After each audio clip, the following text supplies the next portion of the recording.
All right, what we have here is a 2132 FTA Minneapolis-Moline / Twin City tractor in line 4. And I took notes because I am a smart guy and I double check my figures so that if I can unfold my paper here without dropping it, we can actually get to all the important information, and I won't be spreading false information because we don't want to do that. Okay. So this tractor has serial number 155403, and look, I pull a lot of my information from tractor data. I will put links down below, not just to tractor data for this machine, but also for the original 2132, and there's also a website about Twin City tractors that has some cool information that you might find interesting, and I'll put all that down below. Also, in case anybody was curious, I do have the books for this. I have the original instruction book and the original parts book. They are in rough shape. I plan on scanning them in and reprinting them so that I don't have to keep risking tearing up those old books even more, because they're pretty rough. You got to be delicate with them. So anyway, the serial number on this, like I said, 155403. This is one of the few tractors around here, especially older machines, that has a serial number tag that's actually intact. So just in case you guys think I'm screwing with you, there you go. There's the serial number. According to tractor data and the serial number table, this is a 1936.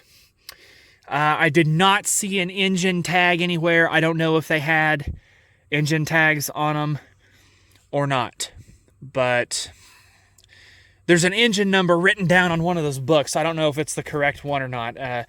The people that used to reference those regularly around here, they had a bad habit of just writing down critical information on whatever they could find, which is why I have a whole box full of folded up envelopes, because they would write down all kinds of important stuff on there. They didn't care. Just, whatever was handy. Pretty sure a lot of people did that. But anyway, back to the point. This tractor's rated for 21 horsepower on the drawbar and 32 horsepower on the belt. I do not know if we have the belt drive for this or not. I don't think so. I don't know if it had a belt pulley on it at one time. I do know that it came from the factory with steel wheels. I don't have those steel wheels. That was one of the few things that got scrapped around here, was the steel wheels for the Twin City. Oh no, we're not going to scrap anything else. I don't know. Why would they do that? Why would we scrap half-broken bolts and bent sickle bars? Oh no, we're not going to do that, but we'll scrap the steel wheels off of the Twin City. Okay, again, I digress. Back to the point. It's rated for 21 drawbar and 32 belt horsepower. As is the case with a lot of tractors of that era, that is horribly inaccurate, because this particular tractor tested actually gets 35.2 horsepower on the drawbar and 44.7 horsepower on the belt. That is a Nebraska tractor test. You should be able to see that in the tractor data article of this machine. Okay, we're going to have to do a little history lesson here as to the nomenclature and branding of this particular tractor. And okay, if one of you sees this Pontiac back here, I have a couple of separate videos about it. I will link, there's a playlist, I'll put a link to it down below. I am going to keep that car, and one of these days I will restore it. The same applies for this tractor. So, Twin City was its own line of tractors produced by Minneapolis Steel and Machinery. And originally they built steam tractors and other stuff. And Minneapolis-Moline, which was formed in 1929, was formed between three companies. The Moline Plow Company, which made not just plows, but all sorts of other implements as well. They had the Flying Dutchman line of implements. The Minneapolis Threshing Machine Company, and the Minneapolis Steel and Machinery Company, which made the Twin City tractors here. So all three of those companies formed together in 1929 to form Minneapolis-Moline, which we know and love. So for the first few years of Moline's history, they went ahead and continued to produce this 2132. They rebranded it as the FTA. It got a few horsepower upgrades, a couple changes in the transmission, I believe. And they kept that dual branding until 1938, which was the last year for the FTA. The FTA was built between 1935 and 38. The original Twin City style, just pure Twin City 2132, tractor data says it was produced between 1929 or 1928 and 1938, I'm sorry, but I don't know if that includes the FTA models as well. I'm not sure, but they made around 7,000 units according to what I could find on the internet. So there are a few cool things about this, and it's something I've kind of noticed with Moline. One of the things they like to do is the cylinder jugs, like so. This is a GE, Minneapolis GE engine, which I guess it would be old enough. I suppose you could say it is a Twin City engine. I don't think Moline changed much. My understanding is the original Twin City engines in the original Twin City tractors had a 4.5-inch bore and a 6-inch stroke. Moline upgraded this to a 4 5/8 bore and a 6-inch stroke. That's what this one is right here. And from what I can tell, M&M loves a 4 5/8 bore. A lot of their tractors, I'm almost certain most of their tractors have a 4 5/8 bore. We have a 602 diesel. It's the D336-4, I think is the model number.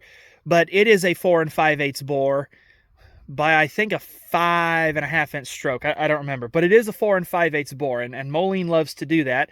So this particular engine was used not just in this tractor, it was also used in the GT, GTA, GTB, and GB tractors. And with the GB, they rebranded it to the 403C-4 instead of the GE, which is what this engine model is. And then, also with the GTB, it was the 403A-4. So they made a few changes. I couldn't find a lot of information. I think they increased the compression ratio and increased the RPM range, running a little harder. And it wasn't the only engine offered in those tractors. They had some others as well. And then, the point is they kept this engine for quite a while, and I don't think they changed much about it, just based on what I could see. So this tractor will pull, according to the Nebraska test, which is this machine. The test is 1936. So it would be about this machine right here. And it was rated to pull 4,724 pounds, but that's with a distillate engine. So I don't know if it would pull more if you had gasoline instead of distillate fuel. I'm not sure. What I do know is that this tractor it weighs about 7,000 pounds without the weights on it. And third-hand stories from older relatives, primarily my great uncle, he said that they've got 3 weights, I think, on this. 3 weights on this side, and I think they've got 2 on the other, because I've got the third weight. Yeah, there's only 2 on this side. So the third weight that you see here, like is on the outside, that F&H weight, I actually have another one just like it. It's down somewhere else. So I don't know if these were original to the tractor, but I have all the weights to balance both back wheels here. And my great uncle said that this was ballasted and they had weights on the back wheels, and if you could still spin it out. It still didn't always get enough traction. And he said it would pull more or less whatever you put behind it. It would spin before it stalled, which is pretty impressive. That's about what you can expect with these old tractors. Just looking at the gear case back here, those are probably some pretty big bull gears in there, if I had to guess. So pretty impressive on power. I did a little bit of looking on the tractor data for comparable models from other brands, major brands of the same era. So this tractor, in terms of power, and my comparisons here are similar gears, similar horsepower, standard tread tractors, no row crop models, no crawlers. And that really narrowed the list down. So this is comparable to an Alice U 2540 or an a JI Case C, L, or R model, the Oliver 90, the Massey Harris 25 pacemaker, and the McCormick Deering, which is just international. The 2236, W30, W40, and WD40 are all similar to these in horsepower and production years, Most of those tractors I just mentioned were manufactured long after this one was discontinued. And as I kind of inferred earlier, the successor to the FTA is the GT. Moline, just strictly Moline. This was the last tractor to have the Twin City branding. So,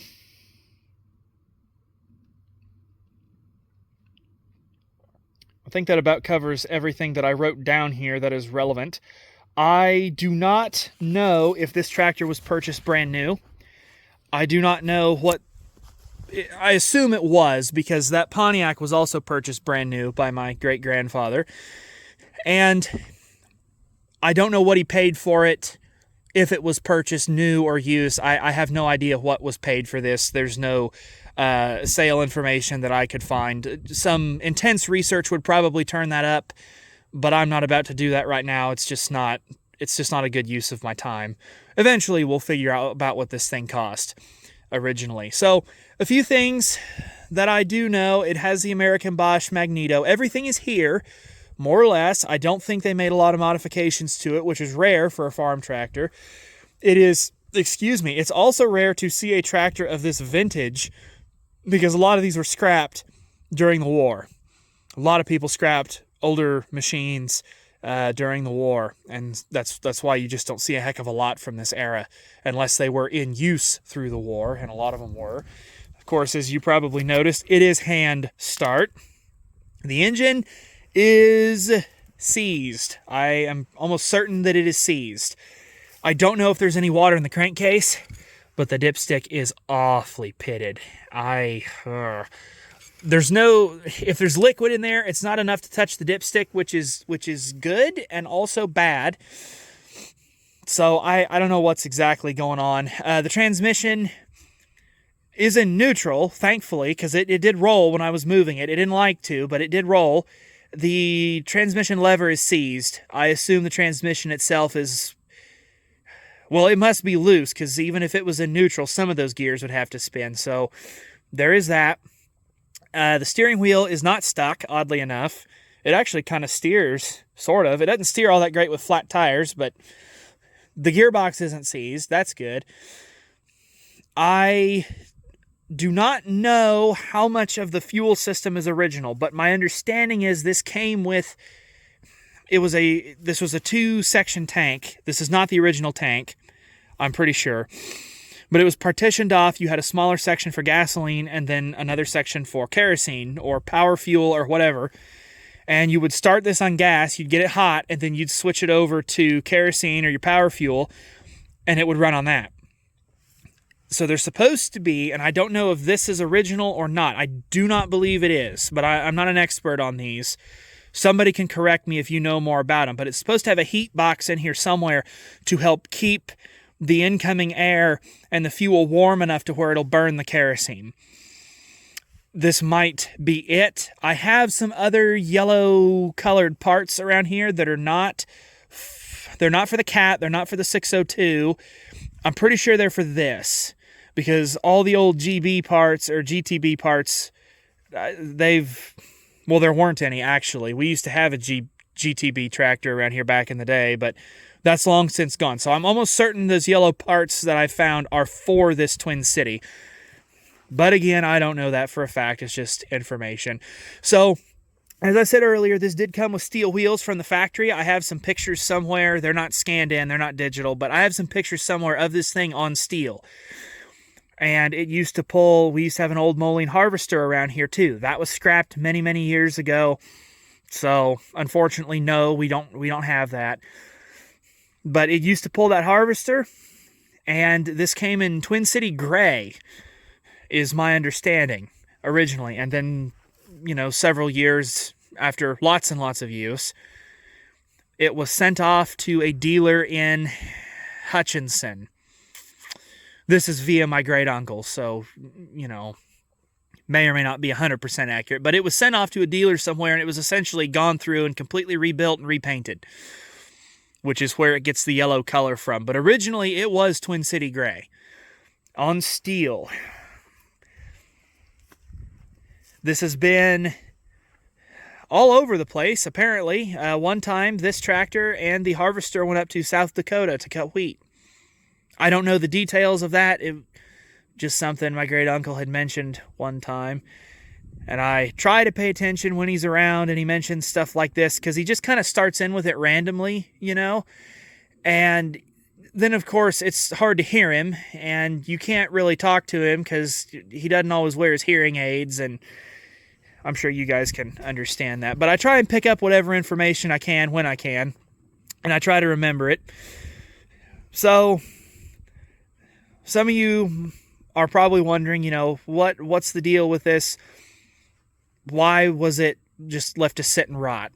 Well, it wasn't used, and it's much the same story with that Pontiac there.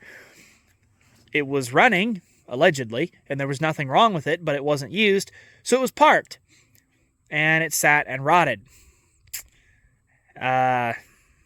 So yeah, there's that. That's cool. Rest assured, if I restore this tractor, or I'm not even going to say restore, if I get this thing to where it will run and drive and do, it's not going to sit and rot as long as I'm alive and have something to say about it. I assure you of that. And again, I do want to restore it someday, but I don't know when that's going to be. Not anytime soon. We have other things we need to mess with, but that is the Twin City 2132 tractor.